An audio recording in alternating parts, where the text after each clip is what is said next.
Hello people, I am Sky Demolisher and welcome back for another From the Collection Fridays, a series where I take things from my collection and show it to you, my viewers, and this week it is Cowboy Bebop Boardgame Boogie.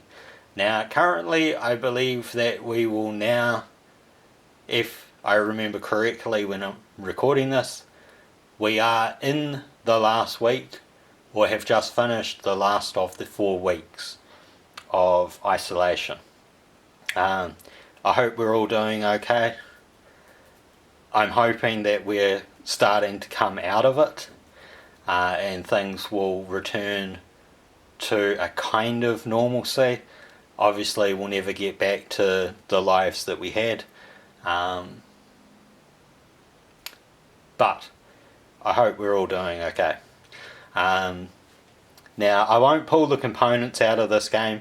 There are other people that show you what the components are and stuff, and unlike other games that I've covered, this is one that doesn't have like a video game version or something, although I do believe there are Cowboy Bebop video games. However, this is based off one of my favourite anime series, and playing the game is very much like being in the anime.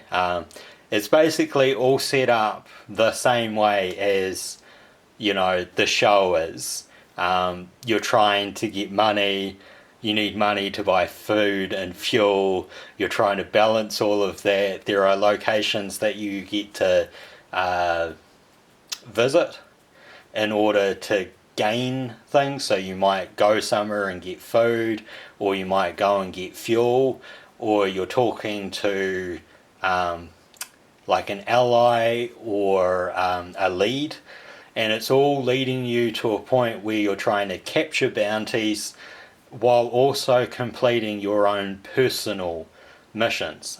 So in the game you play as either Spike, Jet, Faye or Ed, and Ein is along for the ride and can help virtually any player. It's a cooperative game. So all of the games that I've covered are cooperative games. They're not competitive. And I've only played this game a couple times so far. I'm still trying to get my head around it, but I have really enjoyed it and I really love Cowboy Bebop. So it's actually quite interesting to play a game where you actually feel quite a bit like the characters in the show as you're playing as them. There's really nice quality cards and stuff in this, and there's a lot of tokens. Unlike all the other previous games I've shown, this one doesn't have dice. It's all counters and that sort of stuff. You have access to the Bebop itself, and for Jet, Spike and Faye you do have access to their little, their smaller craft, their personal craft. So things like the swordfish. Was it the swordfish, the hammerhead? I can never remember. I'm pretty sure Jet's is the hammerhead. I can never remember Faye's. Let's face it, I'm a fan of Spike, and I'm even more of a fan of Vicious. Vicious does actually play a part in this game.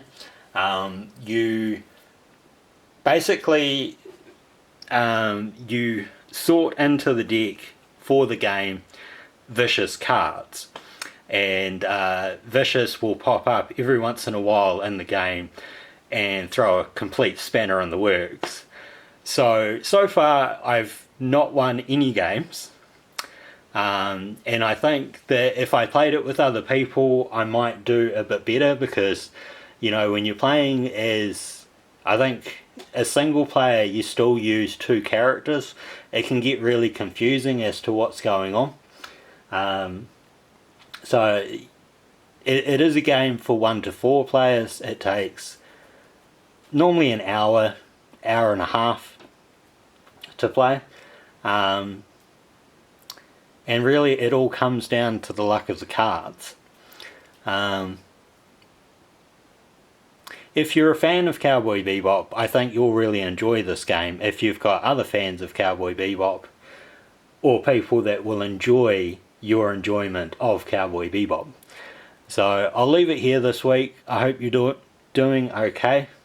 And until next time, take care of yourselves. Bye.